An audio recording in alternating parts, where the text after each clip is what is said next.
Agora, Léo, na outra... Aí, você é campeão do mundo, eu acho que né, é isso, né? E em 98, cara, porque quando eu olho pra cena de 98, depois de tudo que aconteceu com o Ronaldo, tu parecia o cara mais...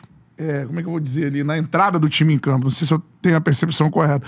O cara mais preocupado com ele. Assim. O cara mais... Tava ali mais...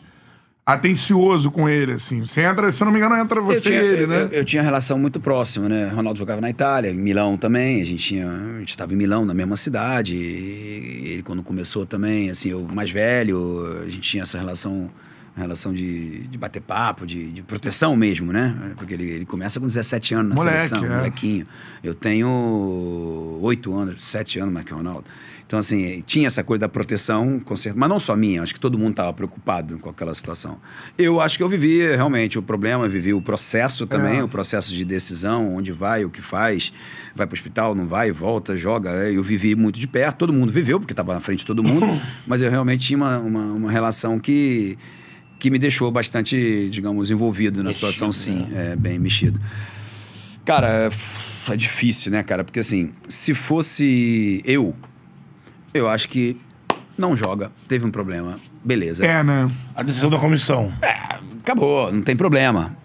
Mas, porra, o cara... É o melhor do mundo. O cara dos caras, melhor do mundo. Final da Copa do Mundo. Cara, tem um problema, assim, cara, o que tá acontecendo, né? E foi o que aconteceu. Acho que se fosse um ou outro jogador, não ia ter problema.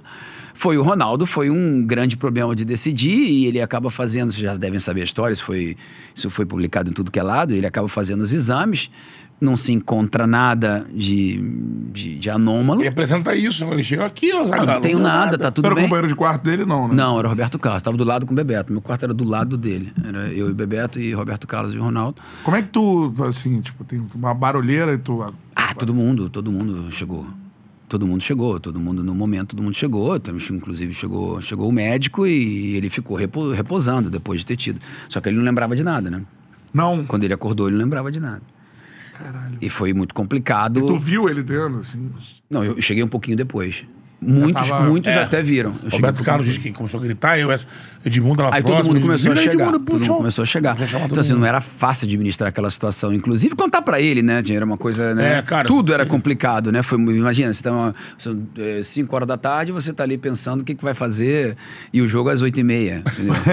Assim, essa história é louca, porque eu lembro do Zagallo vivo falando, como é que eu vou barrar o melhor do mundo e em pé na minha frente e falar assim, professor, aqui, ó, não teve nada. Lídio, o Toledo falou. Quem tinha que fazer, quem tinha que botar um pau na mesa, se fosse alguém, era o Lídio, que era o médico. Né? Ó, isso aqui, uma convulsão que você teve, Ronaldo, você médica,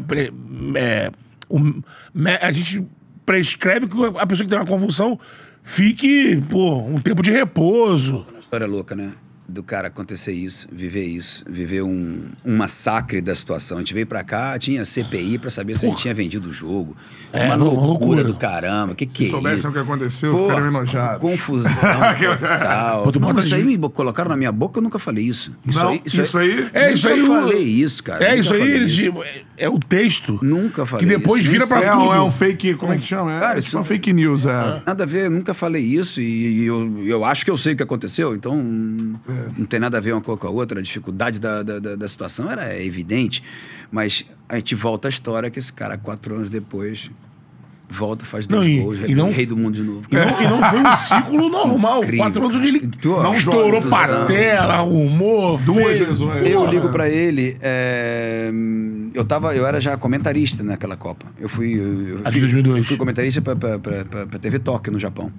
E eu ligo pra ele na véspera e ele falou assim, eu não vou dormir, porque como foi dormindo, ele tinha essa preocupação e eu acho que ele não dormiu, justamente pra não ter risco de nada. Falou isso aqui. E o cara meteu 2 gols. E na SEMI ele meteu o cabelo de cascão pra poder não ficar te lembrando.